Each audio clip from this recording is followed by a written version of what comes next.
Hey guys, and welcome back. Tonight, we journey back to the Middle Ages, a world we often imagine through a haze of romance and chivalry. But for the vast majority of people, life was a stark and often brutal reality of hard labor, rigid faith, and constant quiet suffering. We often wonder how they endured it. The answer was not always prayer. Sometimes it was poison. Tonight, we're exploring the surprising, dangerous, and often bizarre ways medieval people got high. We will journey from the muddy fields of a starving peasant to the quiet herb gardens of a lonely monk.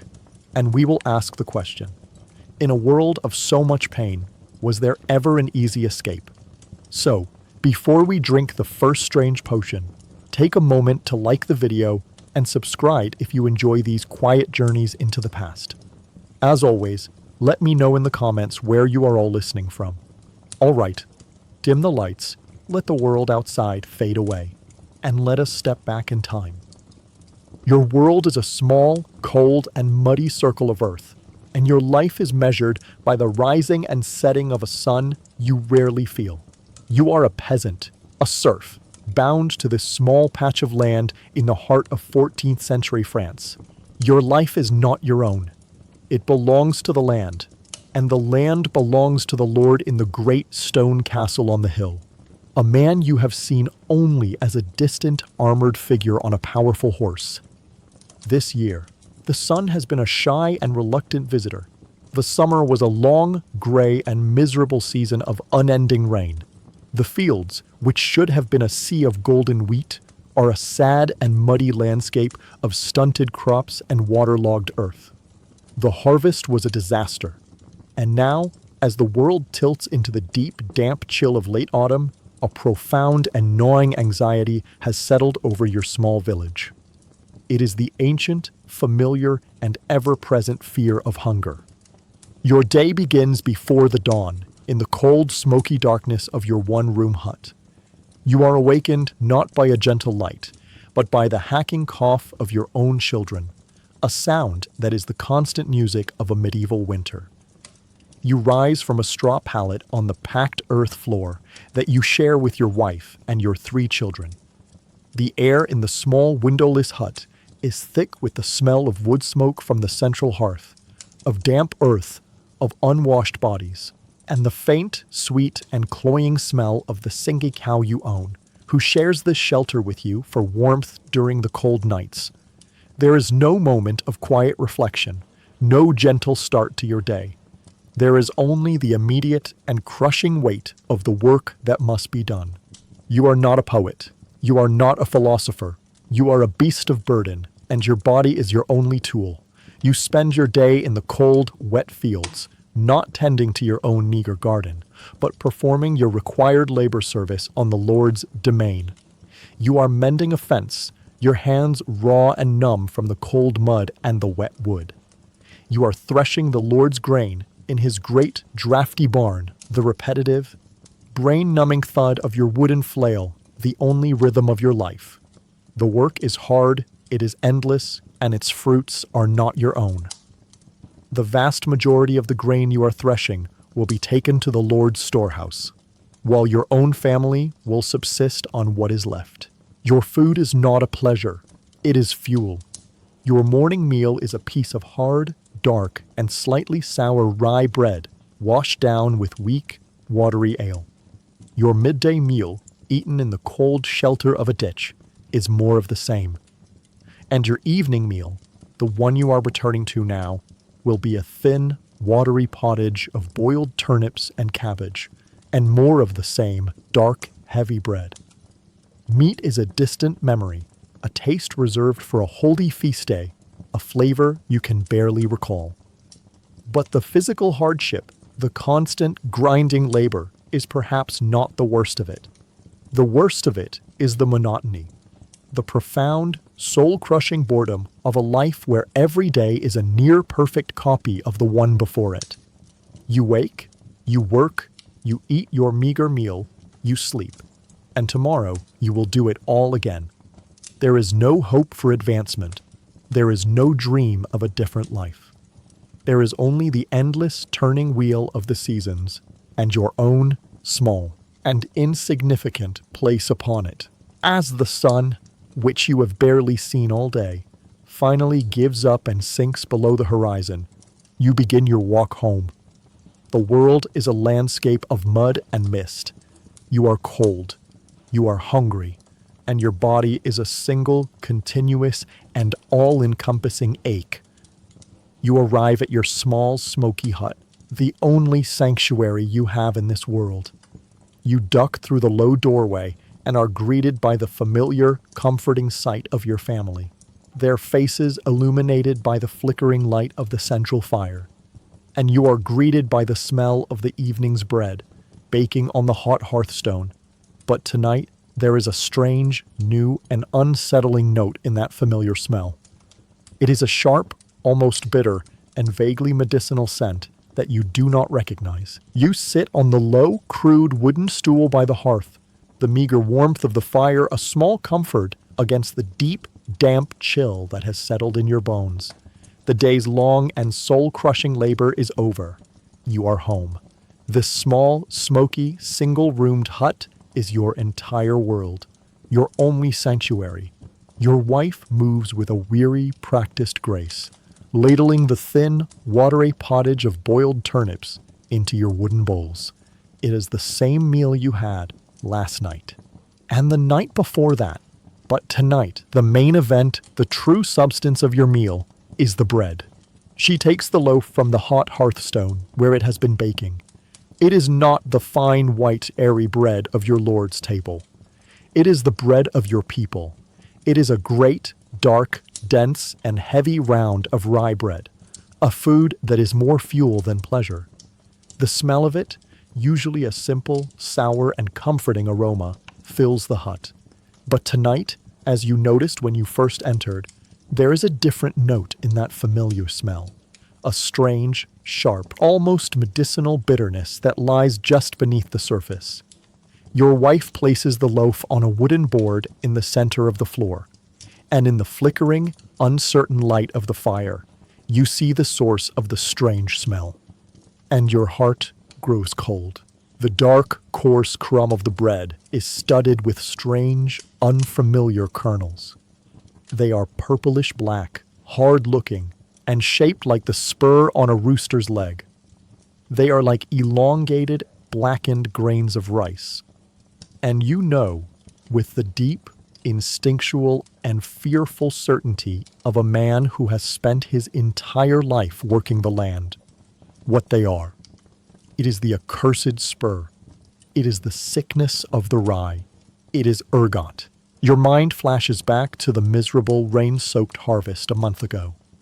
You remember the look of the rye in the Lord's fields, the very same fields from which you receive your own meager share. You remember seeing these same dark, horn-like growths on the heads of the grain. The priests say it is a sign of God's displeasure, the demonic corruption of the harvest. The old women of the village whisper that it is a form of witchcraft. You, a simple farmer, only know that it is a consequence of a long, cold, and unnaturally wet summer. The kind of summer that invites the sickness into the grain. And you know the stories. You have heard the hushed, fearful tales from your grandfather's time.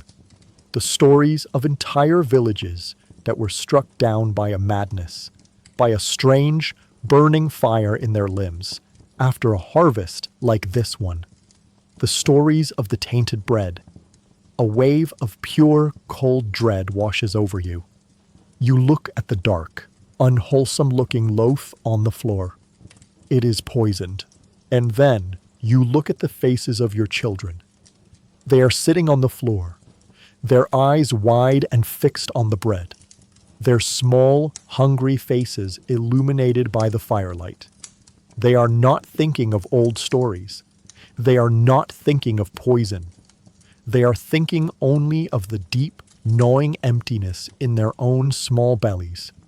The watery pottage they have just eaten has done little to quiet it.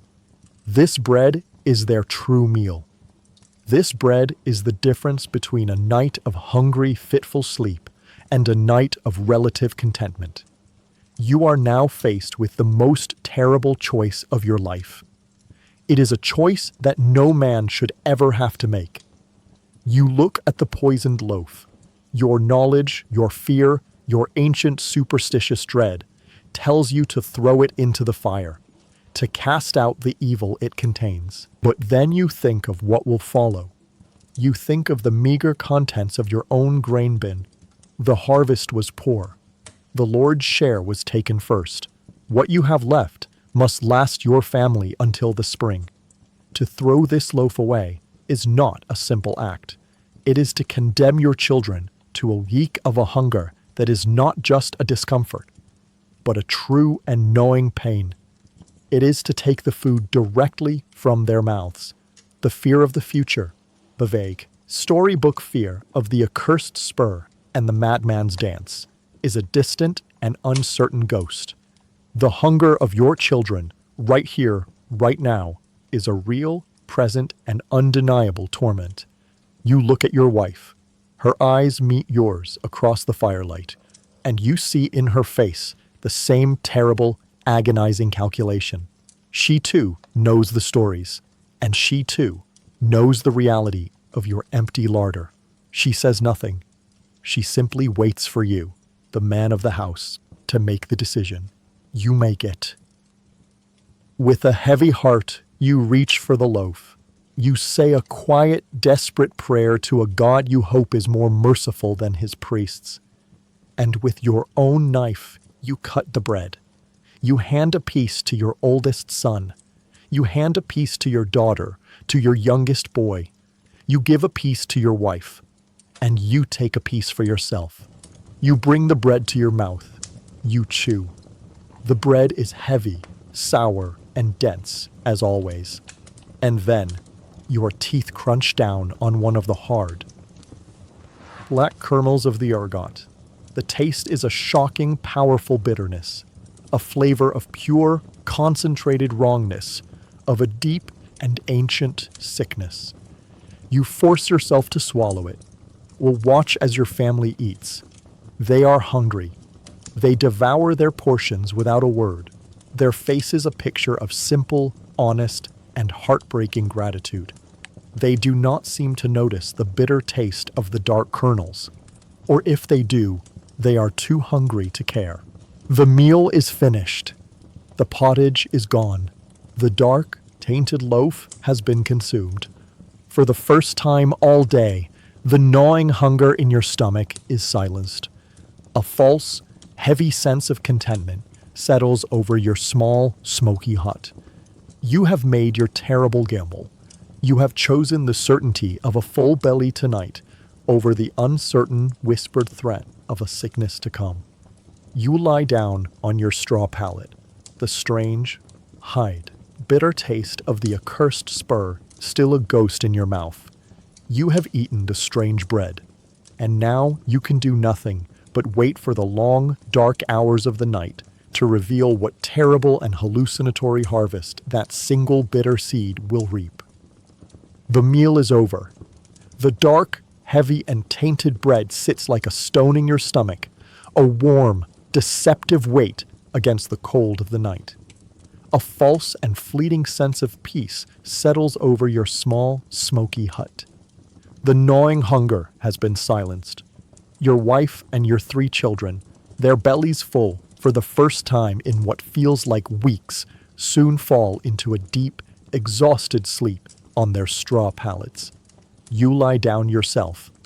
The bitter, medicinal aftertaste of the accursed spur still a faint ghost in your mouth. You are tired, your body aching from the long day's labor, but your mind is a troubled and anxious sea. The old stories, the whispers of the burning sickness and the madman's dance circle in your thoughts like hungry wolves. You try to pray, but your prayers feel hollow, a pathetic shield against the terrible gamble you have just taken with the lives of your own family. Exhaustion eventually claims you. You drift into a shallow, uneasy sleep, a gray, dreamless void. You are awakened, perhaps an hour later, not by a sound, but by a strange and unfamiliar sensation. It begins in your fingertips and your toes. It is a tingling, a pins and needles feeling, as if your hands and feet have fallen asleep. You try to dismiss it. It is the cold, you tell yourself, the dampness of the earth floor seeping into your bones. You shift your position on the rustling straw pallet, trying to find a warmer spot. But the feeling does not go away. It intensifies. The gentle tingling becomes a sharper, more insistent prickling. And then, a new and more alarming symptom begins. Your own body, your own flesh, begins to betray you. A sudden, violent, and uncontrollable spasm seizes the muscle in your left calf, a knot of pure, agonizing cramp. You bite down on your lip to keep from crying out. Your right hand, lying by your side, suddenly clenches into a tight, white-knuckled fist, an act of its own volition. You are losing control. You are not alone. From the pallet beside you, you hear your wife let out a low, troubled moan in her sleep. You see the small, sleeping form of your youngest son thrash, his legs kicking out as if in the grip of a bad dream. The poison you have all consumed is beginning its silent, insidious work. It is waking up inside you. Then the true horror begins. It starts with a cold. It is a cold of an intensity and a depth you have never experienced before. It is not the honest, familiar cold of the winter air. It is a strange, internal, and malevolent cold that seems to radiate outwards from the very marrow of your bones. It settles in your hands and your feet. It feels as though you have plunged your limbs deep into the icy black water of the river in the dead of winter. It is a cold so profound, it feels like a form of death. A creeping, numbing frost that is stealing the life from your extremities. But this frozen torment is merely the prelude. After what feels like an eternity, the sensation begins to shift. The impossible, internal cold is slowly, terrifyingly replaced by its opposite. It is replaced by a fire. It is an agonizing, searing, and all-consuming burning pain that erupts in your hands and your feet. There is no external source. There is no flame. The fire is inside you. It feels as though your very blood has been turned to boiling oil, as though a blacksmith has taken a red-hot poker from his forge and thrust it deep into the flesh of your limbs. This is the sickness of the old stories. This is the ignis sacer, the holy fire, the fire of Saint Anthony. You look at your own hands in the faint, dying red light of the hearth's embers. They do not look like your own. They are swollen, puffy, and have turned a dark, angry purplish red, the color of a deep and terrible burn. A low animal cry of pure agony is torn from your throat, a sound you cannot suppress, and your cry is answered. Your wife is awake now, and she is screaming. It is not a scream of fear, but a scream of pure, unendurable pain. "My feet," she cries, her voice a high, thin wail of torment. "They are on fire. I am burning." Your children are waking, one by one, their own small, terrified screams adding to the nightmare symphony. Your hut, which was a place of quiet, exhausted sleep just a few hours ago, has been transformed into a torture chamber. It is a small, dark, and smoky pocket of hell, filled with the sounds of your own family, writhing in the grip of an invisible, internal fire. And in that moment, the full, crushing, and absolute weight of what you have done descends upon you. The old stories were not just stories. They were a warning. And you, in your foolish, desperate pride, you ignored them. You have poisoned your own family. You have fed them this accursed bread, and now you must lie here and listen to the sounds of their agony. An agony that you, their father, their protector, have personally and knowingly inflicted upon them. The guilt is a sickness of its own, a corrosive black acid that eats away at your soul, a pain that is even worse than the fire that is consuming your flesh. You are helpless. There are no doctors to call who would understand this strange demonic affliction. There are no remedies. There is only the fire. You lie on your pallet, a prisoner in your own burning body, surrounded by the screams of your suffering wife and children. The bread that was supposed to give you life, that was supposed to be a shield against the simple, honest pain of hunger, has brought you a new and far more terrible kind of pain. A torment so profound and so unnatural, it can only be the work of the devil himself. The long, dark night is far from over, and you do not yet know that this fire in your limbs is merely the opening act of the poison's terrible play. The true and far more terrifying madness is yet to come. Your small, windowless hut is a sealed chamber of pure, unadulterated agony. The world outside, with its cold, clean rain and its silent, sleeping fields, has ceased to exist. Your entire universe has been reduced to the confines of these four walls, a space that is now filled with the stench of sickness and the terrible echoing symphony of your family's screams.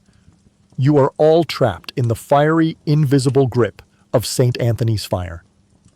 Your limbs a torment of pins and needles and a deep, burning and seemingly eternal pain. You lie on your straw pallet, your body rigid, your teeth clenched against the fire in your own hands and feet. You try to focus your mind, to find a place of stillness, to pray. But as the long, dark hours of the night crawl by, a new and even more terrifying phase of your affliction begins. The poison of the accursed rye is not content to merely torture your body. It now begins its assault on your mind. It starts subtly. The familiar, flickering shadows cast by the dying embers of the hearth, which have been your silent companions every night of your life, begin to move in strange and unnatural ways. A shadow in the corner, cast by a pile of firewood, seems to writhe, to twist, to take on the shape of a great horned beast. The cracks in the wattle and daub walls are no longer just cracks. They seem to crawl and slither like black, silent serpents. You squeeze your eyes shut, a desperate attempt to block out these tricks of the light, these phantoms born of your pain and exhaustion.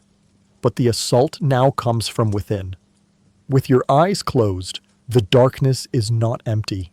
It is filled with a cascade of brilliant, geometric patterns of impossible color, a sight both beautiful and deeply unsettling. And then, you begin to hear things. The soft, familiar rustle of the straw in your pallet becomes a dry, sibilant whispering.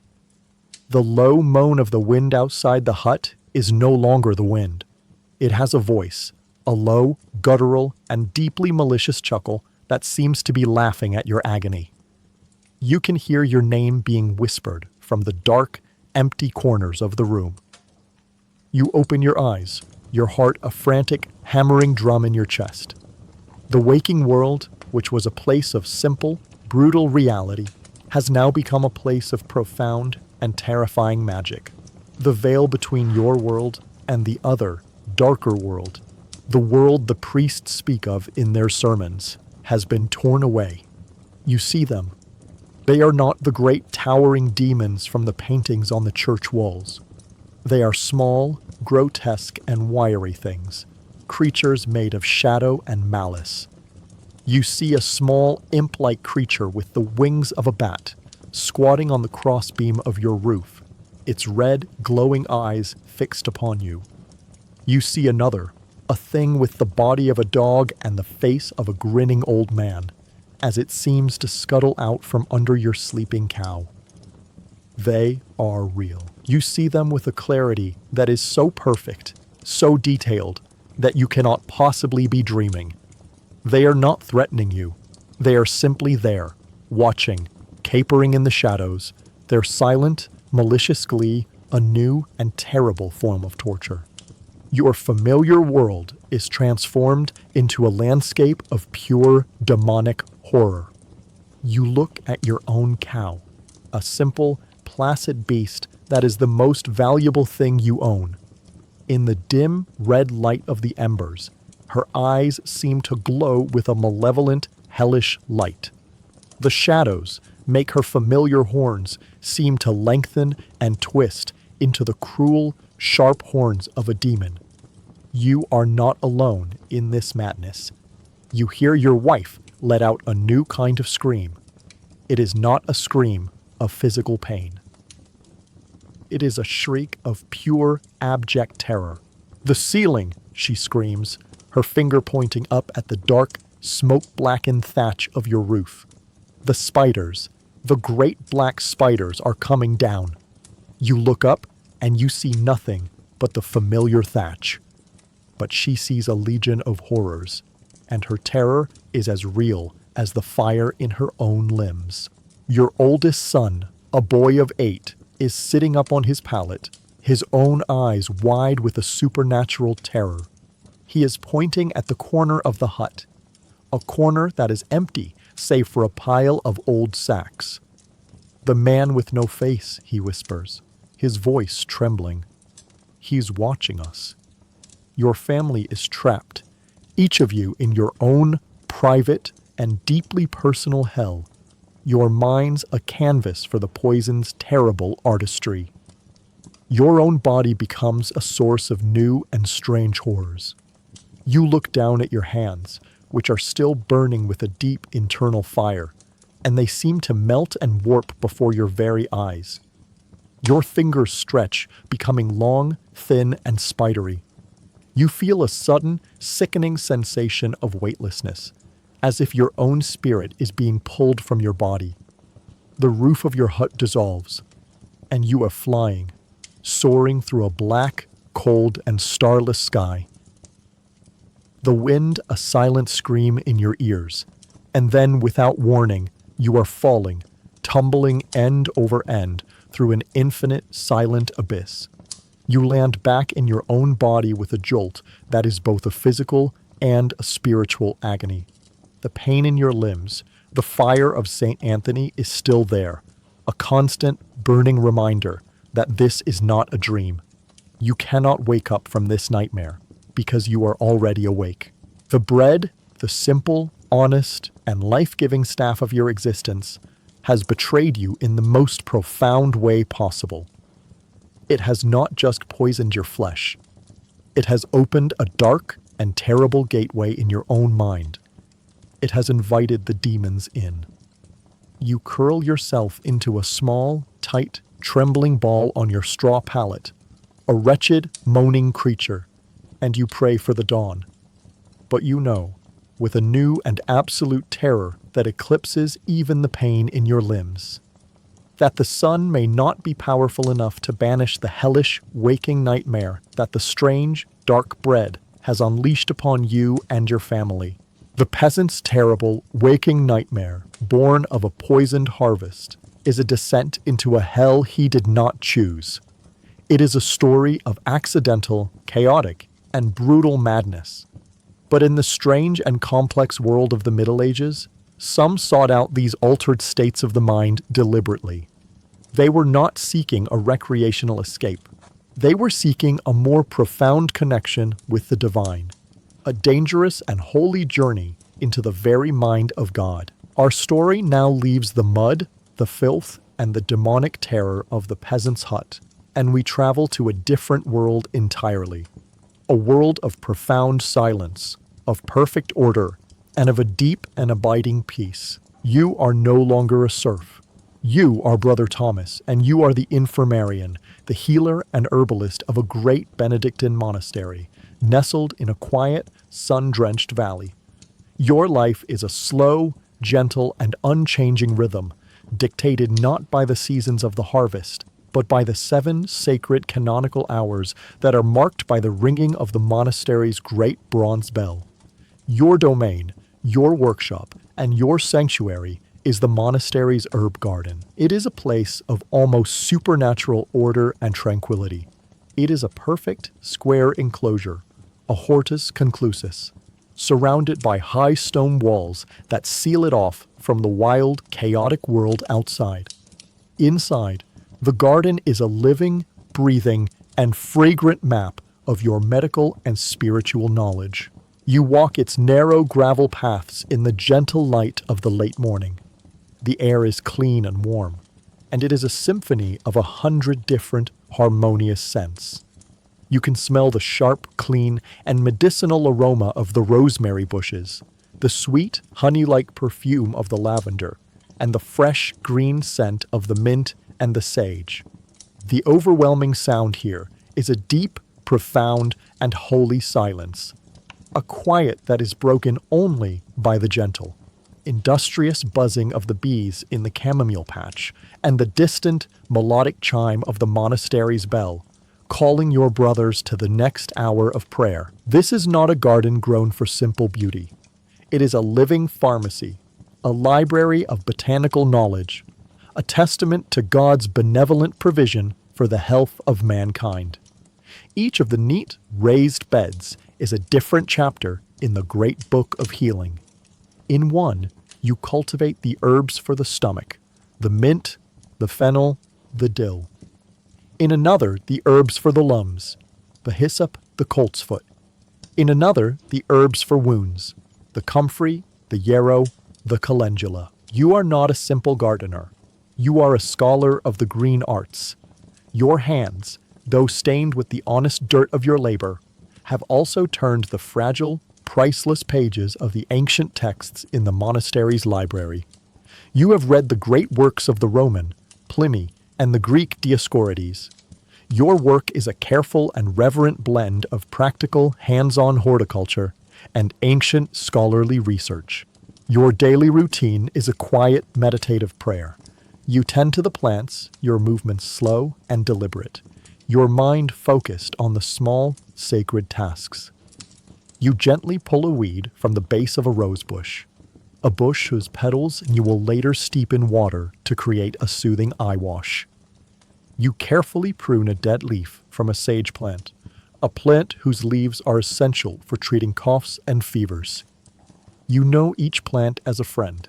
You know its needs, its habits, its secrets. You believe, with a deep and unshakable faith, in the great doctrine of signatures. You believe that God, in His infinite wisdom, has left a sign, a secret clue, in the shape of every plant, a key to its divine purpose. You look at the heart-shaped leaves of the wild ginger, and you know that it is a medicine for the heart. You see the bright, golden yellow flowers of the celandine, and you know that its yellow sap is a cure for the yellow sickness of jaundice. Your work is a form of sacred detective work, a daily effort to decipher the beautiful, green, and living hieroglyphs of God's own handwriting. But your work is not just in the garden. You also tend to the drying racks in your small, dusty workshop, where great bunches of harvested herbs hang from the rafters, their scents mingling to create a powerful medicinal perfume. You spend your afternoons with a heavy stone mortar and pestle, grinding the dried leaves and roots into fine, fragrant powders. You are a craftsman of remedies, a maker of salves, of potions, of tinctures, a quiet and holy alchemist, transforming the simple gifts of the earth into the promise of healing. You stand in the center of your perfect, orderly, and beautiful garden. The sun is warm on the back of your woolen Benedictine robe. The air is clean and fragrant. Your life is one of peace, of purpose, of a deep and quiet satisfaction. You are a man who brings comfort to the sick, a man who lives in a world of gentle, benevolent, and healing nature. But you, the keeper of this garden, you know a secret. You know that hidden amongst the friendly, comforting herbs like mint and sage, in a shaded, slightly overgrown corner of the garden, there are other plants. Plants of a different, darker, and far more powerful nature. Plants that have been placed on this earth not just to heal the body, but to unmoor the soul. And it is to this secret poisonous corner of your own quiet holy world that you are now heading. You stand in the center of your perfect, sun-drenched and orderly garden, a place of peace, of science, and of gentle, benevolent healing.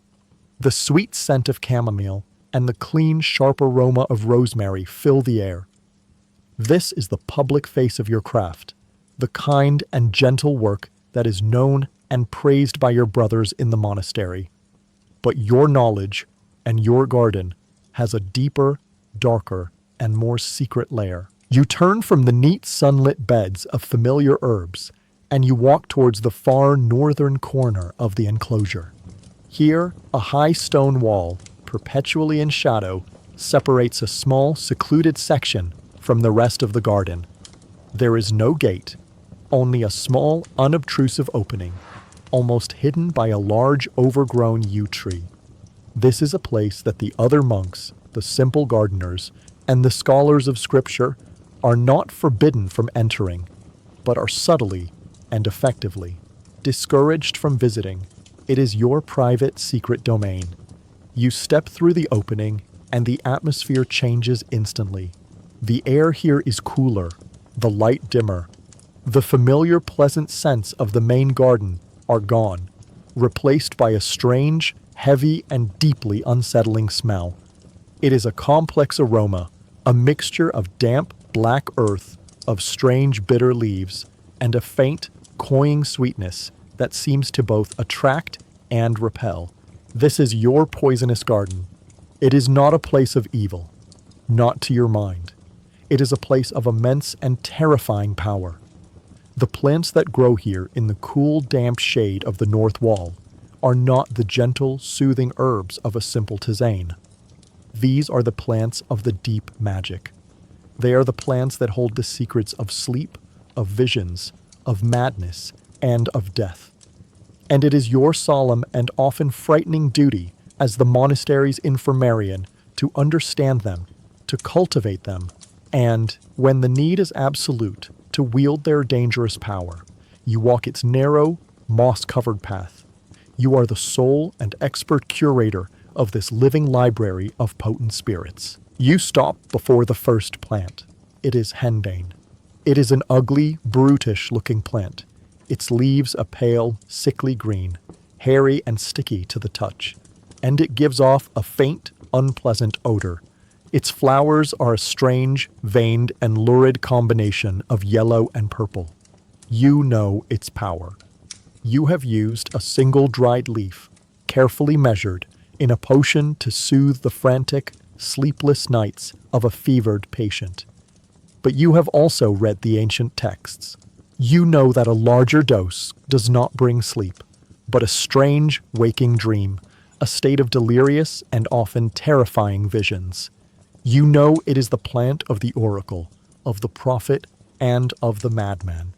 Next to it grows a more beautiful and far more treacherous specimen. It is belladonna, the deadly nightshade. It is a lush, attractive bush with deep green leaves and small, bell-shaped flowers. But its true nature is revealed in its fruit, a perfect, plump, and glistening jet-black berry, so beautiful and so tempting it seems to beg to be eaten. You have seen your brother monks, the illuminators of manuscripts, use the juice of this berry to create a beautiful purple-tinged ink. You also know that a single one of those sweet-tasting berries contains enough poison to send a grown man into a peaceful, gentle, and eternal sleep from which he will never wake. It is the beautiful lady, a plant that offers both beauty and a quiet, certain death. You tend to it with the utmost respect. But the true king of this dark and silent garden is the mandrake. Your specimen is a young one, its leaves a flat, wide rosette that grows close to the ground. You have never seen its famous man-shaped root, for you are too wise and too fearful to ever pull it from the earth. You have heard the stories, the tales told by the common folk, that the root screams when it is unearthed, a sound so terrible it will kill any man who hears it. You, a man of learning, suspect these are just tales to frighten away the ignorant, but a deep, primal, and superstitious respect for this plant is ingrained in your soul. You know of its true and legendary power as a soporific, as an anesthetic, a force that can plunge a man into a sleep so deep and so death-like that a surgeon could saw off his leg without him ever stirring. You stand in this quiet, shaded, and deeply potent corner of your own small world. You are surrounded by your beautiful and deadly charges. You are the keeper of their secrets. You know the precise number of henbane seeds that will bring on a vision rather than a seizure. You know the exact way to prepare the belladonna leaf to soothe a cough without stopping the heart. This knowledge is a heavy and lonely burden. It sets you apart from your brothers. They are men who fight the devil with prayer and with faith. You are a man who has learned to fight the afflictions of the body with the devil's own green and growing tools. The monastery bell rings out, its deep bronze voice calling you and your brothers to the hour of vespers, the evening prayer. You turn your back on the poisonous garden, on its dark secrets and its terrible sleeping power. You walk back through the opening, out of the world of shadow, and into the gentle fading light of the main garden.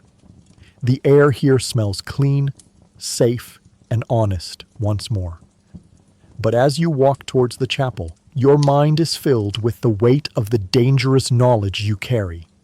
The knowledge of the thin, fragile, and terrifyingly blurry line that separates a medicine from a poison.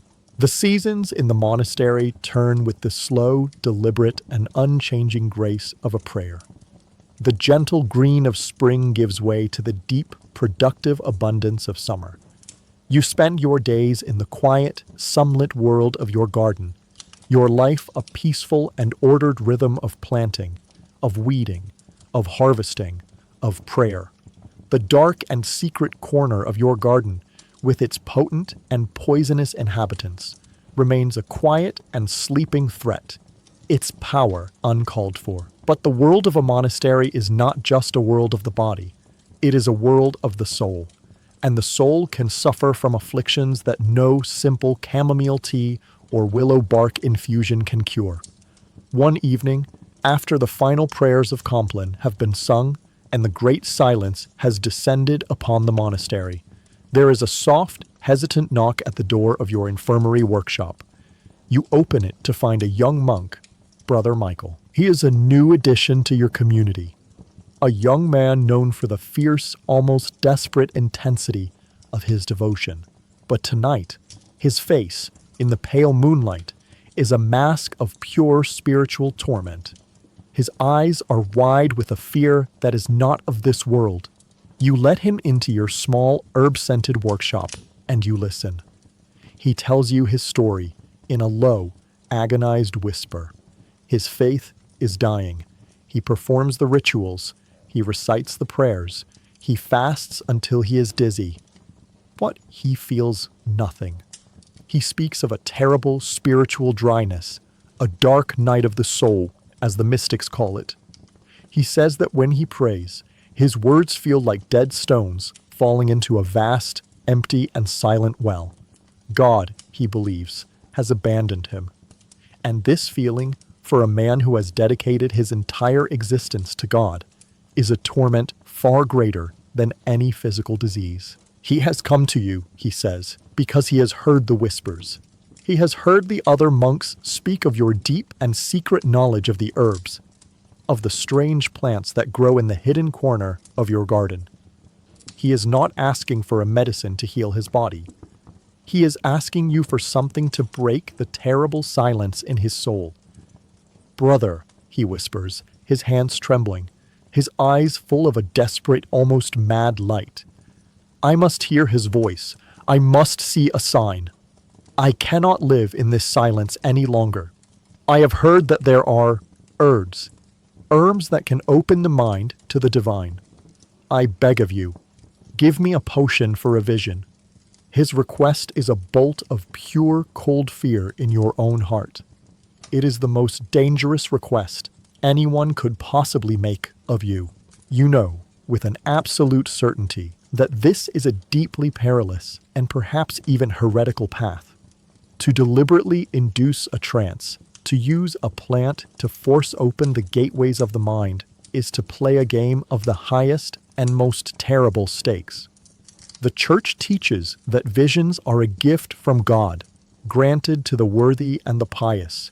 To seek one out with a chemical key is an act of profound arrogance, and you know that the doorway you might open for this young monk could lead not to the sunlit plains of heaven, but to the screaming, fiery pits of hell. The line between a divine vision and a demonic hallucination is a terrifyingly thin one. And then there are the physical risks. You are a master of your poisons, but they are capricious and unpredictable spirits. A single, miscalculated grain of henbane, a body that is too weak, a spirit that is too fearful, and you could send this young, desperate monk not into a vision, but into a violent, frothing seizure, or into a deep, dark sleep from which his soul may never return. You should refuse. Your duty to God, to your abbot, and to the very rules of your order demands that you send this boy away with a prayer and a weirning. But you are also the infirmarian. You are a healer, and you look at the raw, genuine, and profound spiritual agony in his eyes. You see a soul that is in the process of dying, of being consumed by the acid of its own doubt. And you believe, in the deepest and most secret part of your own heart, that a powerful, transformative experience, a shock to his spiritual system, may be the only thing that can save him from a lifetime of quiet, hollow despair. You make your decision. It is a dangerous, compassionate, and possibly damning one. Wait here, you say softly, and pray. You go to the small, locked wooden chest where you keep your most potent and most dangerous herbs. You work by the light of a single, flickering candle. The preparation of this potion is a solemn, secret, and almost fearful ritual. You take out a small, leather pouch. Inside are the tiny, black, and sinister-looking seeds of the henbane plant. You do not measure them by the spoonful. You count them. You carefully count out a precise number of seeds onto a piece of clean parchment. A dose that you have learned from your ancient texts is enough to unlock the mind, but not, you pray, to break it. You add to them a few dried petals of the blue water lily to bring a gentler, more dreamlike quality to the vision. And you add a pinch of valerian root to calm the heart and prevent it from beating itself to death with fear. You place these ingredients into a special small mortar of polished stone, and as you grind them into a fine powder with the pestle, you murmur a silent prayer of your own, a prayer of protection, a prayer that you are doing the right thing. You take the finished powder and you infuse it in a small amount of strong, sweet, red wine, the very wine that is used for the holy sacrament of the Eucharist. The potion is complete. It is a small mouthful of a dark, reddish-black, and deeply foreboding liquid. You pour it into a simple earthenware cup. You return to Brother Michael. You lead him from your workshop to one of the small, clean, and silent cells of the infirmary. You light a single candle.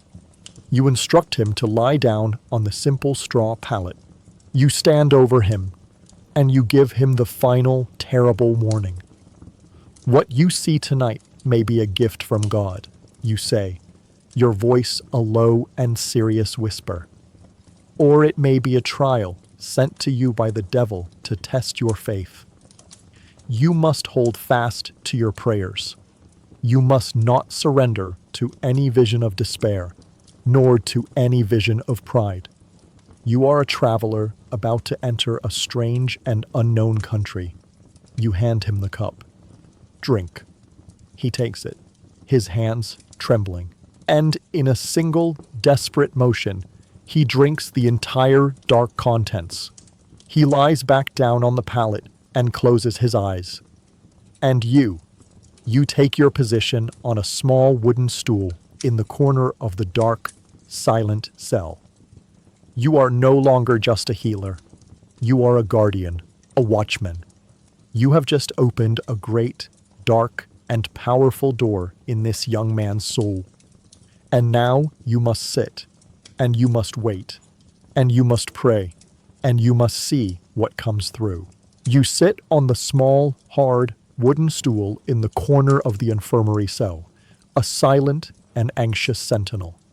The single beeswax candle on the floor throws your large, hunched shadow onto the stone wall behind you.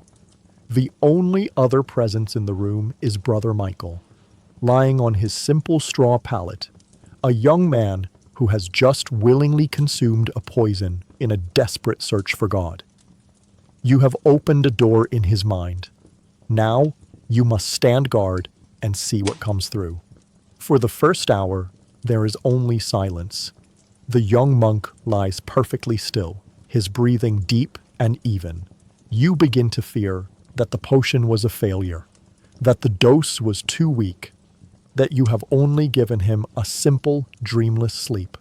But then, it begins. It starts not with a sound, but with a subtle change in his physical being.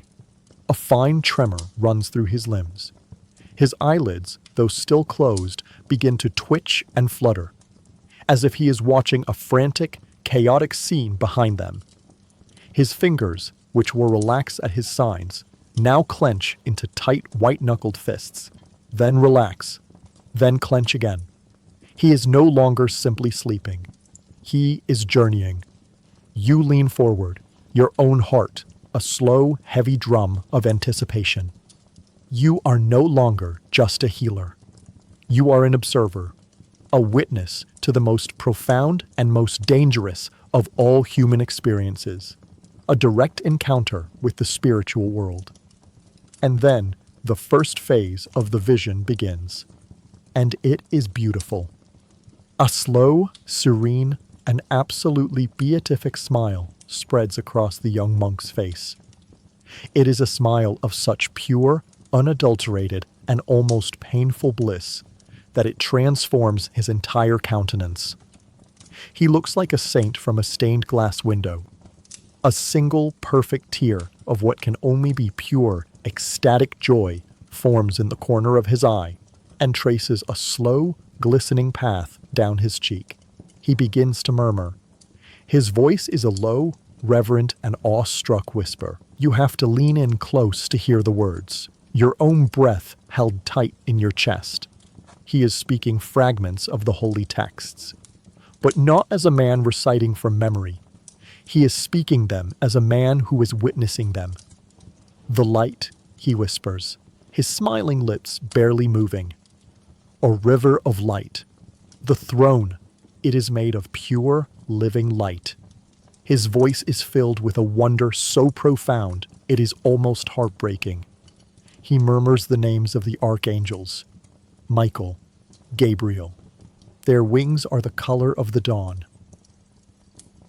A wave of profound and triumphant relief washes over you. It has worked. Your dangerous, almost heretical gamble has paid off. You have not poisoned him. You have not driven him mad. You have been a humble instrument of God's grace. You have given this tormented, doubting soul the one thing he so desperately craved, a sign, a true and holy vision of heaven. You sit back on your stool, your heart filled with a quiet, dangerous pride. You are a master of your craft, a healer of not just the body, but of the soul itself. And then the vision turns. The beatific, holy smile on Brother Michael's face vanishes as if it has been wiped away. It is replaced in an instant by a grimace of the most pure, abject, and absolute terror. His body, which was relaxed in a state of blissful repose, now becomes as rigid as a board, his back arching up off the straw pallet. The single joyful tear is replaced by a flood of new tears, tears of pure, undiluted horror. The murmurs of angels cease, replaced by a low, guttural, and animalistic moan, a sound of a soul in the deepest and most profound agony. "No!" he chokes out, his voice a strangled, terrified gasp. "The claws, the black broken claws, they are tearing at the light." He begins to thrash on the pallet, his limbs flailing with a violent, unnatural strength. He is fighting off an unseen attacker. "The eyes!" he screams, his voice now a high, thin wail of pure terror. 1,000 eyes, like hot coals in the darkness. They are watching. They are burning. You are frozen in your seat, a statue of pure, cold dread. The beautiful, holy vision of heaven has curdled into a living, breathing nightmare of hell. Have you done this? Have you, in your pride, in your foolish belief that you could control these dark and powerful spirits of the earth, opened a doorway not for God, but for the devil? Is this a divine trial, a test of his faith? Or is this a demonic possession, an invasion of this soul that you, with your herbs and your arrogance, have personally and unforgivably facilitated? You leap from your stool. You are no longer an observer. You must be a guardian. You must be an exorcist. You cannot wake him from this state. His soul is too far away. You can only try to be an anchor, to hold him to the world of the living, to the world of faith. You begin to chant. Your own voice is a loud, strong, and desperate counterpoint to his terrified screams. You are chanting the ancient, powerful Latin of the rite of exorcism, the holy words of protection. You make the sign of the cross in the air above his writhing body. You take the small vial of holy water that you always carry, and you sprinkle it on his sweat-soaked forehead. The battle is now joined. The small, quiet, candlelit cell of the infirmary has been transformed into a spiritual battlefield. It is a war for the soul of Brother Michael. And you, the humble monk who only sought to heal a brother's doubt, are now a reluctant and terrified soldier, standing on the front line, armed only with the words of your faith, against the unseen and monstrous legions of hell itself. The young monk's soul is now a battleground between the divine and the demonic, his fate hanging in the balance of a powerful, visionary poison. His was a journey undertaken in the search for a spiritual truth. But not all medieval escapes were so esoteric, so concerned with the landscape of the soul. For the warrior, the man of blood and of iron, the escape he sought was often a more immediate, more brutal, and more worldly one. He was not trying to escape the silence of God. He was trying to escape the deafening roar of his own fear. Our journey now leaves the profound, candlelit silence of the monastery cell and takes us to a different kind of holy ground. We travel to a vast, dark field, somewhere in the disputed borderlands of France, on the eve of a great and terrible battle. You are not a peasant or a monk. You are a knight. But you are not the great, landed lord from the storybooks. You are a simple household knight, a man of minor birth, sworn to the service of your baron. And you are young. And you are terrified. You sit with your fellow knights, a small circle of armored men, around a large, smoky, and sputtering campfire. The night is a vast, cold, and deeply menacing presence. The air is thick with the smell of wood smoke, of nervous horses, of the damp, cold steel of your own armor. The sky above is a starless black sheet, a fitting canopy for the business that will come with the dawn. The camp is a city of fear. All around you, you see its symptoms. You see a group of common foot soldiers, their faces pale in the firelight, desperately gambling with dice, their movements too quick, their laughter too loud. You hear the constant, rhythmic, and deeply unsettling sound of a grindstone on steel, as a man sharpens his axe over and over again, an obsessive ritual to ward off the encroaching dread. From the small tent of the camp priest, you can hear the low, desperate murmur of the Mass for the dead. a service being performed for men who are still alive. Your own fear is a cold, hard, and bitter thing in the pit of your stomach. You have been trained your entire life for this moment. You have practiced with the sword and the lance since you were a boy. But you have never seen a true battle. You have only heard the stories from the older, scarred veterans. Stories of the sound of a charging warhorse, of the terrible, wet sound of a sword finding flesh, of the screams of men and horses. You think of your own death. You think of lying in the cold mud of the field tomorrow, your armor a useless, heavy weight, your life bleeding out from a wound made by a man you have never met. The fear is so profound, so absolute, that it is a kind of paralysis. And then your squire, a boy no older than 16, approaches the fire. He is carrying a great, steaming iron cauldron, which he hangs on a hook over the flames. The smell that rises from it is a powerful, welcome, and deeply intoxicating one. It is the scent of hot spiced wine. This is the medicine for the fear of a soldier. This is your courage. It is not a simple, gentle drink. It is a potent, alchemical, and almost psychoactive concoction, designed not just to inebriate, but to transform. The base is a strong, dark, and sour red wine, the common drink of the camp. But into this wine, a fortune in rare and powerful spices has been poured. You can smell the sharp, sweet fire of the cinnamon and the cloves. And you can smell the other, more mysterious and more powerful ingredients. You can smell the nutmeg and the mace, rare, heady spices brought by traders from the farthest, most exotic corners of the world. You know the fury of this drink, as all warriors do. These are hot spices. They are believed to heat the blood, to ignite the choleric humor, to burn away the cold, wet, and cowardly humor of phlegm. This drink is designed to induce a state of furor, a divine, almost berserker-like rage that will make a man forget his own mortality. You and your fellow knights gather around the cauldron. You each take your drinking horn, a polished and primitive cup of your trade, and you dip it into the steaming, dark red, and fragrant liquid. You take your first drink. The wine is almost boiling hot, and it is incredibly sweet from the honey that has been mixed in to make it palatable. The heat of it spreads through your chest, a welcome internal fire against the cold of the night and the cold of your own fear. You take another, deeper drink, and the transformation begins.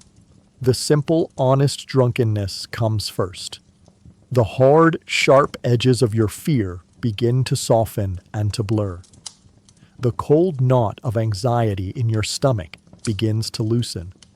You can feel a warmth spreading through your limbs, a courage that is born of the grape. But then, the other, stranger, and more powerful spirits of the drink begin their work. The heavy, heady, and almost narcotic effect of the nutmeg, consumed in this great quantity, begins to take hold. A strange, euphoric, and almost manic energy starts to rise in you. The world seems to shimmer and to sharpen. The firelight seems brighter, the faces of your comrades more alive. The fear of your own death does not just recede. It is replaced by a wild, reckless, and almost joyful acceptance of it. You are no longer a frightened boy waiting to be slaughtered. You are an invincible warrior. You are a lion. You are a hero from the great Psalms. You find yourself on your feet. You have drawn your great sword, its polished steel a thing of terrible beauty in the firelight, and you are sharpening its edge with a kind of gleeful, murderous energy. The man beside you begins to sing a loud, boisterous, and bloody song of a great victory from a long-ago war. You find yourself laughing, a loud, booming, and utterly fearless sound that is not your own. You are no longer yourself. You have been transformed. The fear is gone, drowned in a boiling, sweet, and spicy sea of pure chemical courage. The escape has worked. The medicine has been a success. You will spend the rest of the night in this state of wild, artificial mania. But you do not know, and you do not care, that this glorious, borrowed courage is a brittle and treacherous thing. You do not know that the price for this night of fearless, drunken bravado will be a grim and terrible one, to be paid in the cold, gray, and unforgiving light of the dawn, when you must face the enemy and your own mortality with a splitting, pounding headache and a stomach that is churning with the sour remnants of your glorious and ultimately useless escape. The night of fire, of song, of drunken, godlike certainty has burned itself out. The last of the great boasting songs has faded into a hoarse whisper. The cauldron of hot, spiced wine is now a cold, empty vessel. Its dregs a sticky, foul-smelling residue at the bottom. You do not remember falling asleep. You have simply, at some point in the deep, dark hours of the night, collapsed into a state of utter, intoxicated oblivion. You are awakened not by a sound, but by a sliver of cold, gray, and deeply unwelcome light. It is the dawn. It is the morning of the battle. Your first sensation is not of waking, but of a profound and all-encompassing sickness. A great, monstrous, and merciless blacksmith has taken up residence inside your skull, and he has begun his morning's work, his heavy hammer beating a slow, brutal, and agonizing rhythm against the inside of your own bones. It is a headache of such magnificent, world-ending proportions that the simple act of opening your eyes feels like a form of self-mutilation. You are not in a bed. You have passed out slumped against your own saddle, your body contorted into an unnatural shape. You are still wearing most of your armor, and the cold, damp steel of your breastplate is a heavy, chilling weight on your chest. You push yourself into a sitting position, and a great churning wave of nausea rises up from your stomach, a hot, sour tide of last night's cheap wine and half-digested spices. The rich, heady, and heroic perfume of the nutmeg and the cloves is gone. In its place is the foul, bitter, and deeply regrettable taste of bile in the back of your throat. An agonizing, desperate thirst has taken hold. Your mouth a dry, dusty cavern. Your tongue a thick, clumsy, and useless thing. You look at your own hands. They are trembling, a fine, uncontrollable tremor. You try to take a deep breath to steady yourself, but even the cold, clean morning air seems to be a hostile, wavering thing, and the world refuses to come into sharp focus. This is the price of your borrowed courage. You look at the cold, dead embers of last night's fire, and you remember the man you were just a few hours ago. The invincible warrior, the fearless hero, the man who laughed in the face of his own death. That man is gone. In his place is this, a pathetic, sick, and deeply, profoundly hungover creature. A young man who feels as though he is about to be violently ill inside his own helmet. The atmosphere of the camp has been utterly transformed. The manic, artificial energy of the night has completely evaporated. The drunken songs have been replaced by a new set of sounds. It is the grim, quiet, and deeply serious sound of an army preparing for death. You hear the soft, metallic chink, chink, chink of a squire fastening the last straps of his master's armor. You hear the low, serious commands of the captains as they move through the camp. Their voices devoid of any of last night's boisterous cheer. You hear the nervous, anxious whinnying of the horses as they sense the coming violence. And from the priest's tent, you can hear the low, somber, and final drone of the morning's last mass. The fear, which you so successfully and so completely drowned in a cauldron of hot wine last night, now returns, and it is 100 times more powerful than before. It is no longer a simple, honest fear of the unknown. It is now a fear that is magnified and sharpened by your own profound physical misery. You are weak. You are sick. Your mind is a foggy, unreliable mess, and in this pathetic, vulnerable state, you must now face the greatest and most terrible trial of your life. Your squire, a boy of 16, with a face that is pale with his own brand of terror, approaches you. He sees the green, sickly pallor of your skin, but he says nothing. He knows the ritual. He knows the state of every knight in this camp this morning. He carries your great, heavy iron helmet in his hands. The process of preparing for battle, which is a difficult and cumbersome ordeal on a good day, is now a form of pure, exquisite torture. The simple act of standing up straight sends a wave of dizziness through you and makes the blacksmith in your head hammer with a renewed fury. The weight of your chainmail hauberk, which you had barely noticed last night, is now an almost unbearable burden on your aching shoulders.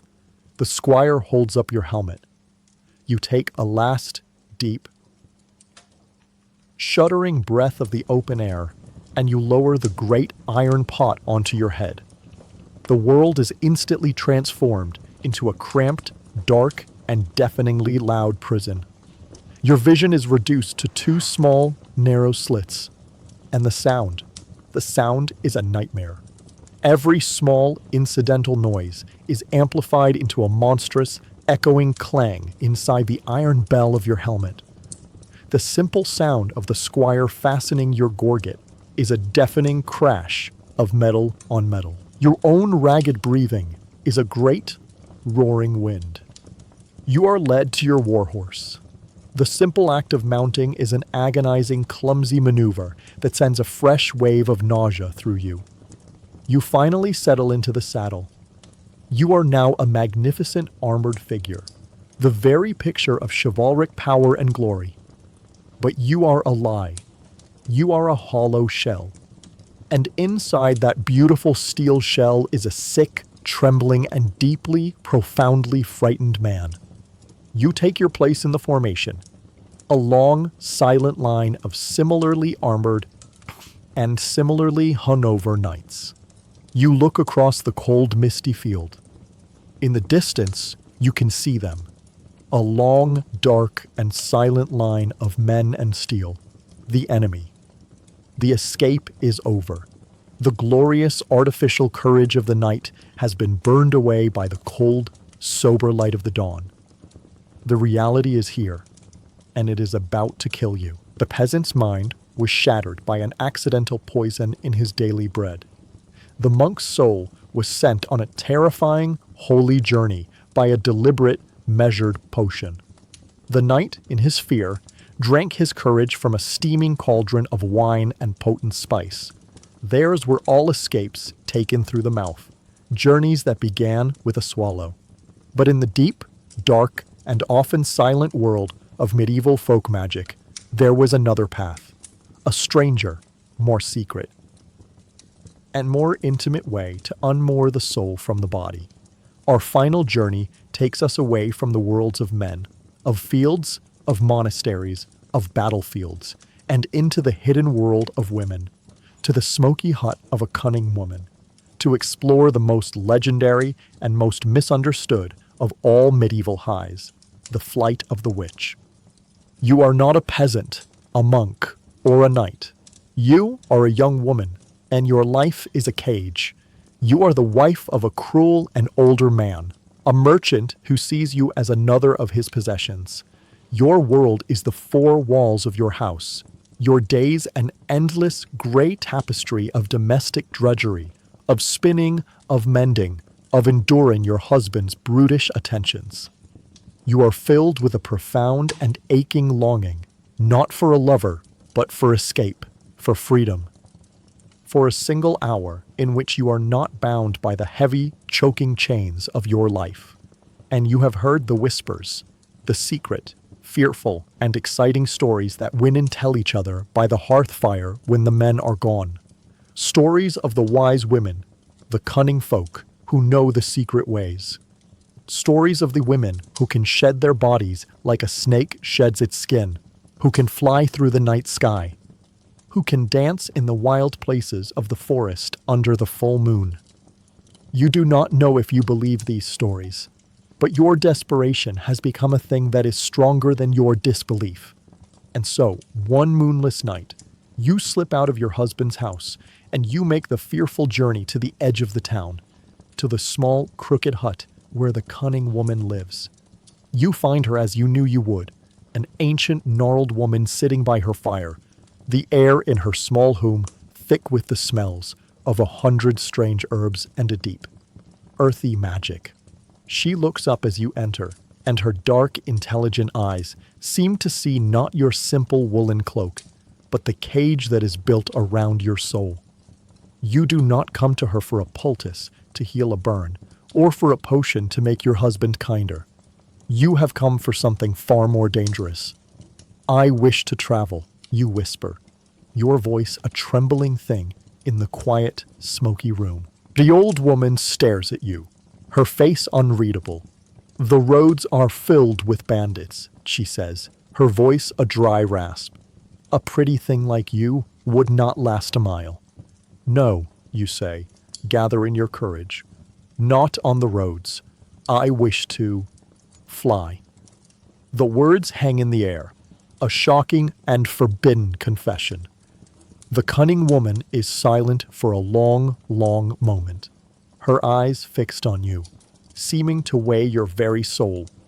You have just asked for the deepest, the most secret, and the most dangerous of all her knowledge. The flight is not a journey for the timid, she finally says, her voice a low and serious warning. The world you seek to visit is a world of spirits, of shadows. It is a beautiful and a terrifying place. And there are some who fly into that world and who are so seduced by its freedom that they forget the path back to their own bodies. It is not an easy escape. It is a great and terrible risk. My life is a prison, you reply, your voice now steady with the courage of absolute desperation. I would risk anything for a single hour of freedom. The old woman seems to see the truth of your words. She gives a slow, solemn nod. The price is not of coin, she says. The price is a secret. You will tell me a true secret, a thing you have never told another living soul. A secret for a secret. You tell her of a small, hidden cruelty you once committed. A secret you have held like a hot coal in your heart for years. The confession is a painful, shameful, and liberating thing. When you are finished, the old woman nods again. The price has been paid. She rises and goes to a small, heavy, and iron-bound chest in the darkest corner of her hut. She unlocks it. This is where she keeps her true power. She is about to reveal the secret of the legendary flying ointment. She takes out a small, unassuming-looking earthenware pot. The journey is not taken through the mouth, she explains, her voice a low, instructional whisper. The spirits of these plants are too strong, too dangerous for the belly. The journey is taken through the skin. You have made your request. You have paid the price. You are about to step across a threshold into a world of forbidden, powerful, and deeply misunderstood magic. The cunning woman is about to show you the way. You have paid the price. You have given the cunning woman a piece of your own soul, a dark and shameful secret, in exchange for one of hers. She gives a slow, satisfied nod, her ancient, wrinkled face a mask of inscrutable wisdom in the flickering firelight. She accepts your payment. She will now teach you the way. The flight you seek is not a journey of the body, she says, her voice a low, raspy whisper that seems to be a part of the smoky air itself. The body is a heavy, clumsy thing of flesh and bone. It is a cage. The journey you wish to take is a journey of the spirit. And to unlatch the door of that cage, you need a special key. She rises from her stool by the fire and shuffles into the darkest corner of her small, cluttered hut. You watch, your heart a slow, heavy drum of anticipation and fear.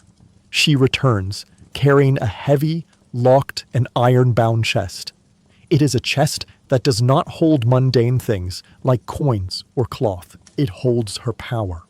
From a leather cord around her neck, she produces a small, rusted iron key and unlocks the chest. She lifts the heavy lid, and a strange, complex, and deeply unsettling smell wafts out. A mixture of dried, bitter herbs, of old, waxy fats, and of something else, something wild and dangerous. This is where she keeps the denizens of her poisonous garden. Her work begins. It is not the clean, measured, and almost scientific work of the apothecary. It is a form of dark, earthy, and primal alchemy, a ritual that feels as old as the hills themselves. First, she takes the base. From a large, greasy-looking earthenware pot, she scoops out a great handful of a thick, dark, and rendered fat. You do not ask what kind of fat it is. You have heard the terrible whispers, the stories told by the priests, of the unbaptized child's fat that is used in such concoctions. You look at the old woman, at the grim, serious set of her mouth, and you know it is more likely simple goose or pig fat. But she cultivates the dark and fearful rumors as she cultivates her herbs. It is good for business. She places the fat in a small, soot-blackened iron pot and hangs it on a hook over the embers of her hearth, where it begins to slowly melt, releasing a heavy animal smell into the air. Now she adds the spirits. She takes a small leather pouch from the chest and empties its contents onto a worn wooden board. You see the familiar, glossy, jet-black berries of the belladonna, the deadly nightshade. This, the old woman says, her voice a reverent whisper, is the key, the beautiful lady. She unbinds the soul from the chains of the flesh. She is the one who opens the gate. She takes another pouch. This one contains the dried, hairy, and foul-smelling leaves of the henbane plant. This, she says, is the guide. He is a mad and tricky spirit. He is the one who paints the pictures behind your eyes, who shows you the strange and winding paths of the other world. Finally, she takes a small, gnarled, and vaguely man-shaped piece of a dark root from a linen-wrapped bundle. It is the mandrake. And this, she says, her voice dropping even lower, is the wings. This is the root that tricks the body into believing it is as light as smoke. It is the one that gives you the feeling of the great rushing wind beneath you. She takes these three powerful, poisonous, and deeply magical plants and places them in a heavy stone mortar. With a stone pestle, she begins to crush them, her movements slow, rhythmic, and practiced. She crushes the soft berries, the dry leaves, and the hard root together. And as she works, she begins to chant in a low, ancient, and guttural tongue you do not understand. She is not just crushing plants. She is waking their spirits, bending them to her will. The result is a dark, greenish-black, and moist pulp. Its smell, a strange, sweet, and deeply unsettling perfume. She takes this poisonous mash and stirs it into the pot of now melted fat, her voice never ceasing its low, hypnotic chant. She adds a pinch of soot from the back of her chimney. For the darkness, she whispers, so you may see what is hidden. She lets the mixture simmer for a long time, the dark pulp of the herbs slowly infusing its power, its poison, its magic into the bubbling fat. You sit there, a silent and terrified apprentice, watching this act of dark and forbidden creation. You know with an absolute certainty that you are a witness to an act of profound and unforgivable witchcraft. If you were discovered here, now, you would both be burned. The fear is a sharp, thrilling, and almost ecstatic sensation. Finally, she is satisfied. She takes the pot from the fire. The ointment is complete. It is a dark, greenish-black, and foul-smelling salve, a greasy and unholy-looking concoction. She lets it cool for a moment, and then she spoons a small amount of it into a simple, unadorned, and lidded clay pot. She hands it to you. The pot is still warm. "Go home," she says, her voice now a low instructional command. "Wait until the moon is at its highest point. When the veil between the worlds is at its thinnest, go to your chamber, lock the door, and disrobe completely. You cannot take the cage of your body with you on this journey." She leans in closer, her dark eyes fixing you with a final, intense gaze. And then, she whispers, "You will take this ointment, and you will apply it, not to your mouth, but to the thin skin of your body, to your wrists, to your neck, to your temples. Then you will lie down in the absolute darkness.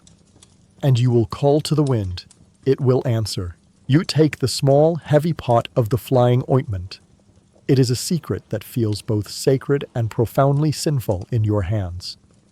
You give the old woman a final fearful and grateful nod. You leave her hut, and you walk back into the cold, familiar, and suddenly boring reality of the night.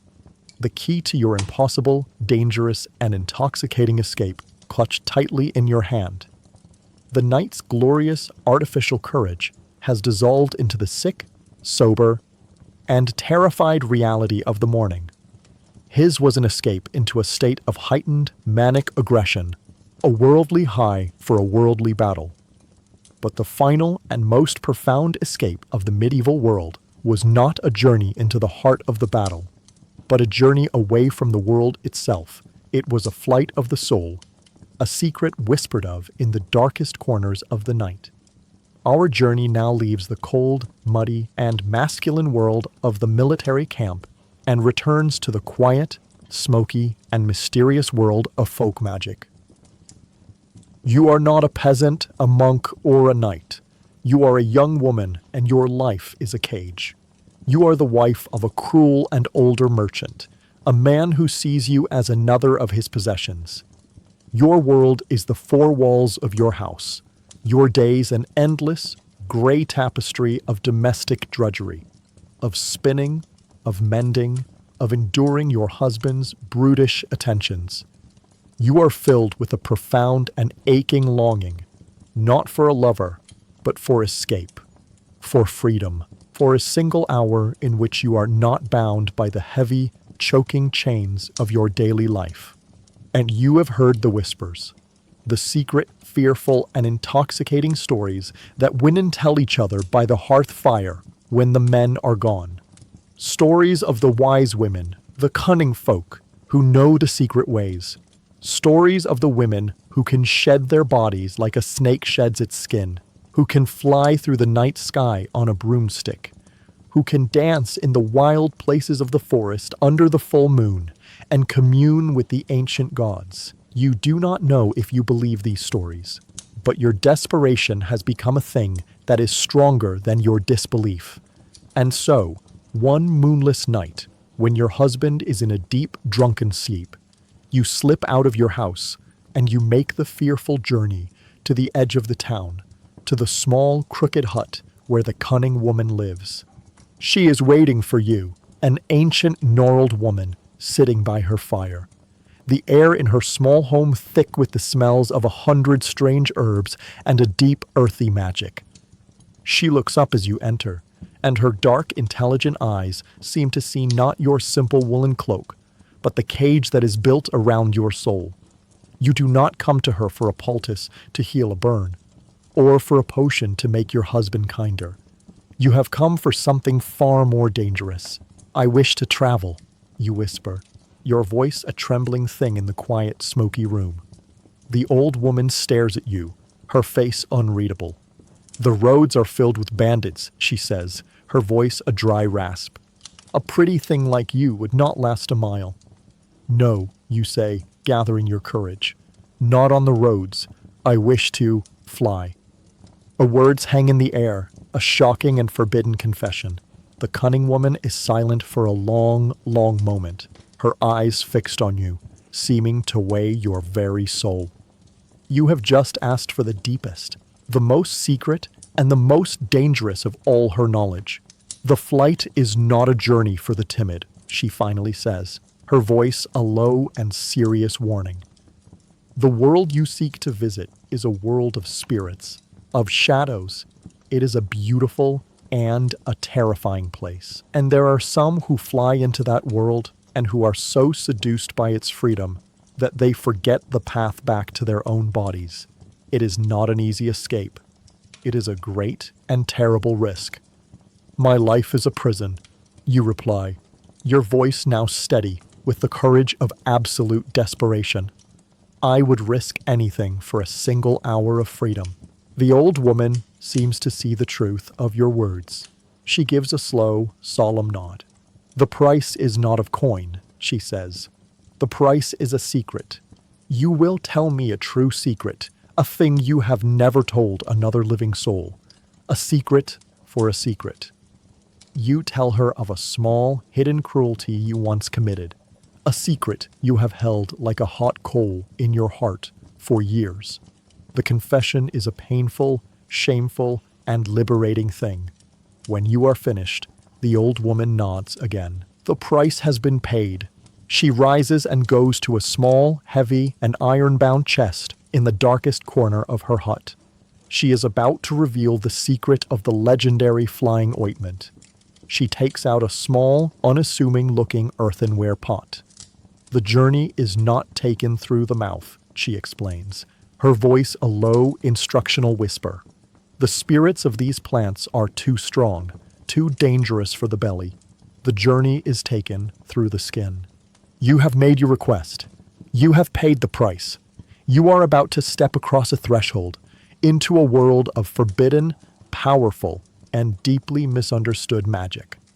The cunning woman is about to show you the way. The cunning woman accepts your secret, your payment of a painful truth, with a slow and solemn nod. The bargain is struck. She has deemed you worthy, or perhaps desperate enough, to be initiated into the darkest and most profound of her mysteries. She rises from her stool by the fire and shuffles into the deep shadows of her small, cluttered hut, to the great, iron-bound chest where she keeps her true power. You watch, your heart a slow, heavy drum of anticipation and fear. This is no longer a matter of folk remedies for a simple ailment. You have crossed a threshold into the world of true, forbidden magic. The old woman returns from the shadows. She is not carrying a bundle of dried herbs or a simple root. She is carrying the ingredients for a kind of alchemy, a dark and earthy craft. In one hand, she holds a heavy earthenware pot, filled with a dark, rendered animal fat. It smells thick, greasy, and musky. In her other hand, she carries a small leather pouch, from which she carefully lays out a collection of fresh, sinister-looking plants on a worn wooden board. You recognize them from the whispers and the fearful stories of the village. These are the denizens of her poisonous garden. The flight of the spirit is not a gentle thing, she says, her voice a low, instructional whisper as she begins her work. It requires a powerful and persuasive magic. We must create a key that can unlock the body's cage. Her work begins. It is a slow, methodical, and deeply ritualistic process. She takes the pot of fat and hangs it from a hook over the embers of her hearth, where it begins to slowly melt, releasing its heavy animal smell into the already thick air. Then she turns to the plants. She picks up the first, a branch with lush, deep green leaves and a cluster of shiny, jet-black berries that look like the eyes of a serpent. This, she whispers, holding it up to you, is belladonna, the beautiful lady. She is the spirit that unbinds the soul from the chains of the flesh. She is the one who opens the gate. She places the leaves and berries into a heavy, black stone mortar. Next, she takes the hairy, sticky, and foul-smelling leaves of the henbane plant. This, she says, is the guide. He is a mad and tricky spirit, but a powerful one. He is the one who will paint the pictures behind your eyes, who will show you the strange and winding paths of the other world as you travel. She adds the henbane to the mortar. Finally, she takes a small, gnarled, and vaguely man-shaped piece of a dark root, the mandrake. And this, she says, her voice filled with a profound reverence, is the wings. This is the root that tricks the body into believing it is as light as smoke. It is the one that gives you the sensation of the great, rushing wind of soaring through the night sky. She adds a sliver of the root to the mortar, along with a pinch of a dried, silvery herb you recognize as wormwood. She then takes up a heavy stone pestle and begins to crush the ingredients together. As she works, her body swaying in a slow, rhythmic motion, she begins to chant. It is a low, ancient, and guttural sound, a string of words in a language that feels older than the church, older than the kingdom itself. She is not just crushing plants. She is waking their spirits. She is commanding them, bending their dangerous, chaotic power to her will. The result is a dark, greenish-black and moist pulp that smells sweet, bitter, and deeply unsettlingly strange. It is the smell of poison. It is the smell of magic. She takes this potent, psychoactive mash and stirs it into the pot of now melted fat. She continues to stir, her chant never ceasing, as the dark green pulp of the herbs slowly, magically infuses its power into the fat. You sit there, a silent and terrified apprentice, a witness to this act of profound and unforgivable witchcraft. You know, with an absolute certainty, that if the village priest were to see this, you would both be dragged to the market square and burned. The fear of this is a sharp, almost exhilarating sensation. It is the thrill of transgression, the dangerous and intoxicating taste of forbidden knowledge. Finally, the old woman is satisfied. She takes the pot from the fire. The ointment is complete. It is a dark, greenish-black and foul-smelling salve, a greasy and unholy-looking concoction. She lets it cool for a moment, until it begins to thicken, and then she spoons a small amount of it into a simple, lidded, and unadorned clay pot. She hands it to you. The pot is still warm, and it seems to thrum with a strange, latent energy in your hand. Go home, she says, her voice a low, final command.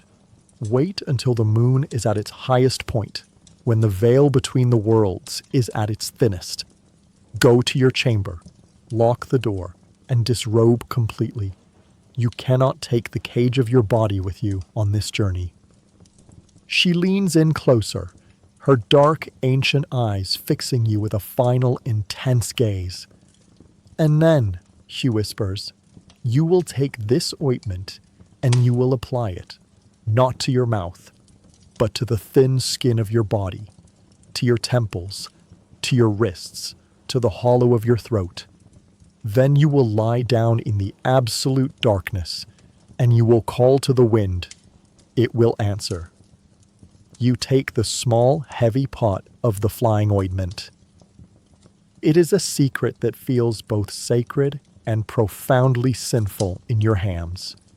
You leave her hut, and you walk back into the cold, familiar, and suddenly boring reality of the night.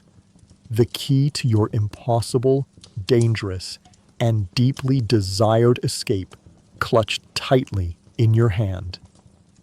You return to your home, a small, dark house filled with the heavy, drunken snores of your sleeping husband. The small, cool, and unassuming clay pot is a secret, dangerous weight in your hand.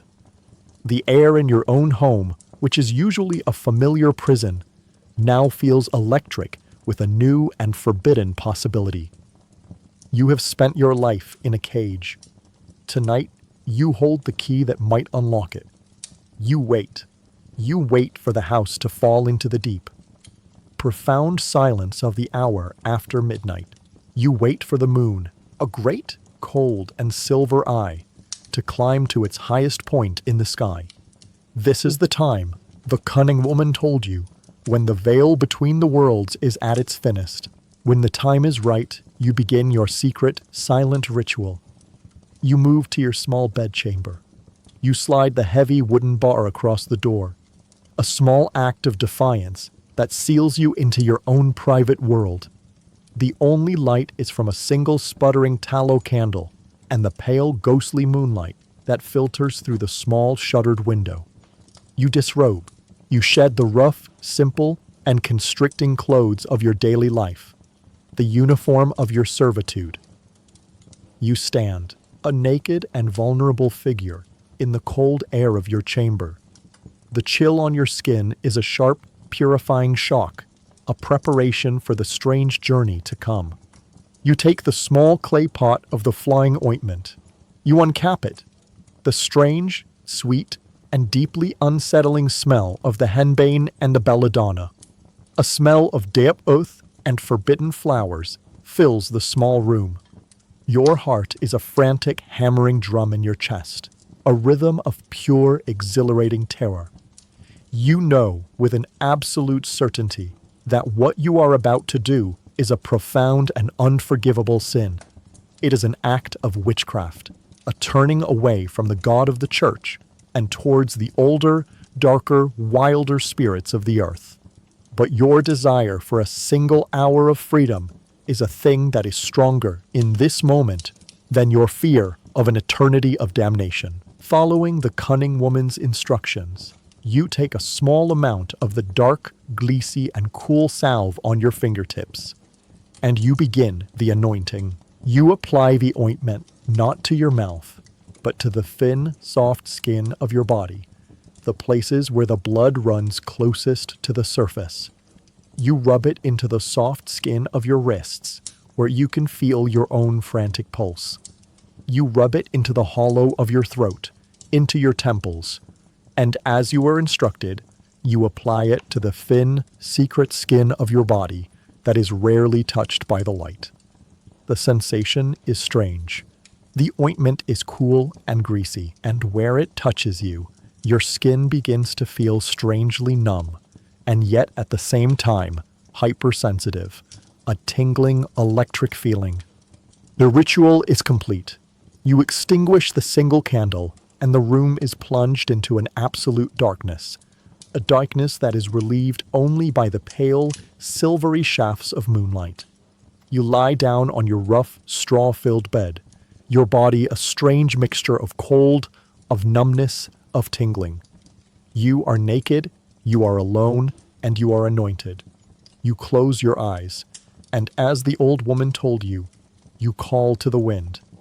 The effects do not begin gently. They begin with a sudden, violent lurch in your own body. Your heart, which was already beating quickly, now begins to hammer against your ribs with a frantic, galloping rhythm. Your mouth becomes instantly, unnaturally dry, your tongue a thick, useless piece of wood.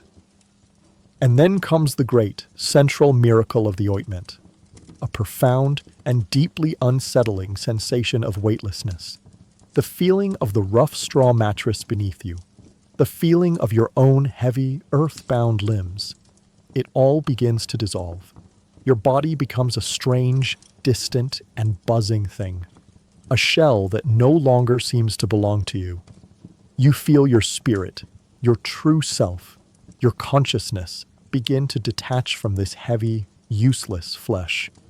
There is a great, rushing sound in your ears, the sound of a mighty wind, though the air in your small room is perfectly still.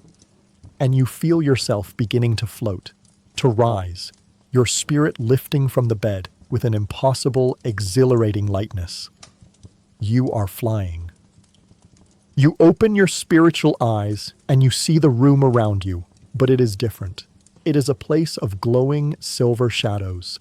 You look down and you see a sight of profound and strange horror. Your own body, lying on the bed, its eyes closed, its breathing shallow, a pale and discarded doll. And then you are rising faster. You feel your spirit pass, without resistance, through the thick, smoky thatch of your own roof, and you are out, under the vast, cold, and brilliant canvas of the moonlit night. The feeling is one of pure, absolute, and terrifying freedom. You are soaring. The wind is a real and powerful force, a roaring, living thing that carries you aloft.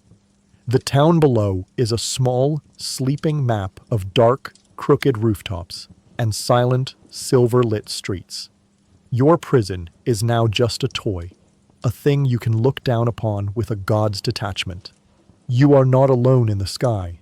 You see other dark, shadowy, and flying figures, their forms indistinct, their laughter a thin, wild sound on the wind. They are the others, the ones who know the secret ways. Your flight has a destination.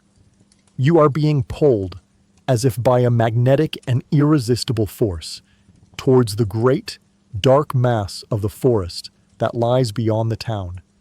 You fly over the skeletal, silver-lit trees, and you descend into a hidden, secret clearing. A great bonfire rages in the center of the clearing, its wild orange flames leaping up towards the moon. And around it, you see them, a chaotic, writhing, and ecstatic mass of naked, dancing figures. You hear the sound of a strange, frantic, and deeply primal music of pipes and drums. This is the Sabbath. This is the place from the forbidden stories. You see a great, horned, and ancient figure, a being made of earth and shadow and animal power, presiding over the revels. It is not the devil of the priests. It is a god that is older, wilder, and more deeply connected to the earth. You are no longer a frightened, abused wife in a small, dark room. You are a spirit, a witch, a dancer in a wild and holy and deeply heretical celebration of life and of freedom. The experience is not a dream. It is more real than your own waking life. You have escaped. And as you join the wild, ecstatic dance around the bonfire in your own mind, the line between spiritual flight and a final, irrevocable descent into a beautiful and liberating madness has been completely and joyfully erased. The wild, ecstatic, and terrifying energy of the flight begins to fade. The bonfire in the forest clearing sputters and dies. The ghostly figures of the other dancers dissolve into the morning mist. The thrilling, roaring sensation of the wind in your ears softens to a distant whisper. You feel a great, heavy, and deeply unwelcome sense of gravity reasserting its hold upon you. You are falling, not in the exhilarating, weightless way of before, but in a slow, heavy shive and sickening spiral back down into the cold, hard prison of your own body. You awaken with a gasp. You are lying on your own rough, straw-filled bed, in your own small, cold, and silent room. The first pale gray light of dawn is seeping through the cracks in the shutters. The magical, moonlit world of the night is gone, and you are left with the brutal, physical consequences of your journey. Your mouth is as dry and as rough as a desert stone. A splitting, pounding headache beats a furious rhythm behind your eyes. Your heart is a frantic, frightened bird, fluttering erratically in your chest. And your vision is blurred, the familiar shapes of your own room, swimming and warping as if seen through a heat haze. The ointment has worn off, but the poison remains. You feel sick. You feel haunted. And you feel more trapped and more exhausted than you did before your supposed escape. And so we must ask the question that has been the silent heart of our journey tonight. In a world of such relentless, grinding misery, was there ever an easy escape? We have walked in the shoes of 4 different souls, each seeking a different kind of release from the prison of their own reality. We have stood in the muddy field of the peasant, a man whose life was a bleak and hopeless cycle of labor. His escape came accidentally, a poison hidden in his daily bread. It was not but gentle release. It was a descent into a waking hell, a world of physical agony and demonic hallucinatory terror. His was not an escape. It was a deeper and more terrible form of imprisonment. We have sat in the quiet, holy cell of the monk, a man whose prison was the silence of his own God. He sought a divine vision, a holy connection, through a carefully measured psychoactive potion. But the doorway he opened led not just to heaven, but to hell. His journey was a terrifying, uncontrolled battle for his own soul, a spiritual gamble of the highest and most dangerous order. We have shivered in the cold, fearful heart of the night, a man facing his own imminent and violent death. He sought an escape from his fear in a great, steaming cauldron of spiced and fortified wine. And he found it. For a few brief, manic hours, he was an invincible, laughing god of war.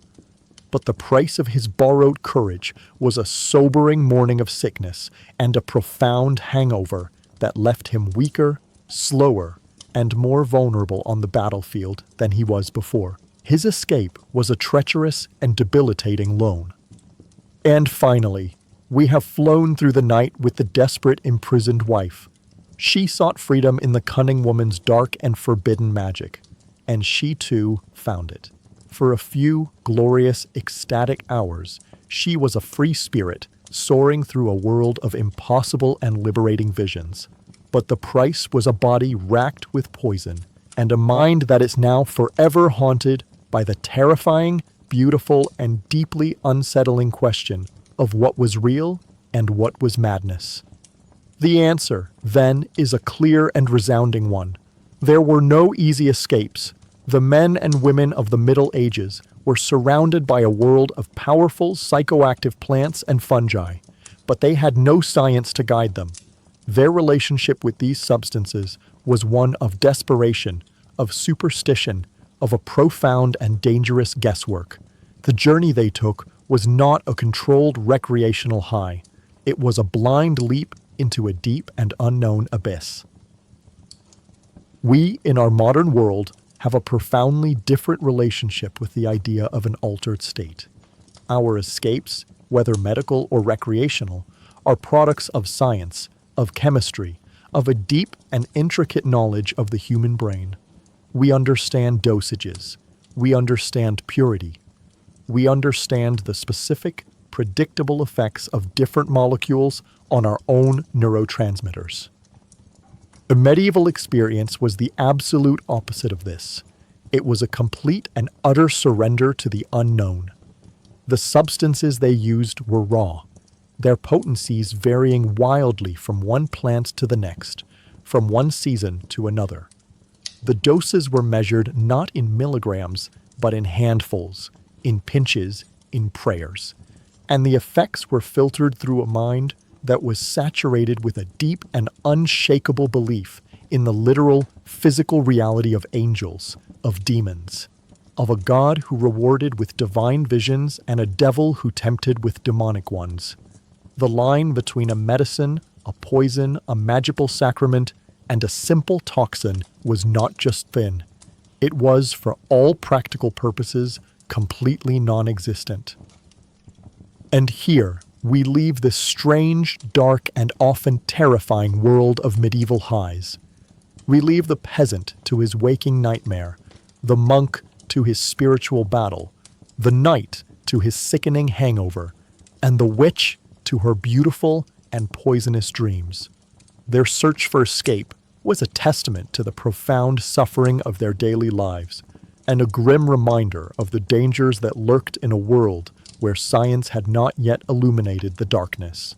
And now, as our story comes to a close, it is time to embrace the safest, the most ancient, and the most natural escape of all, the quiet, gentle, and blessedly predictable journey into our own dreams. It is time to be thankful for a sweep that requires no potions, no poisons, and no desperate prayers. Time to sleep.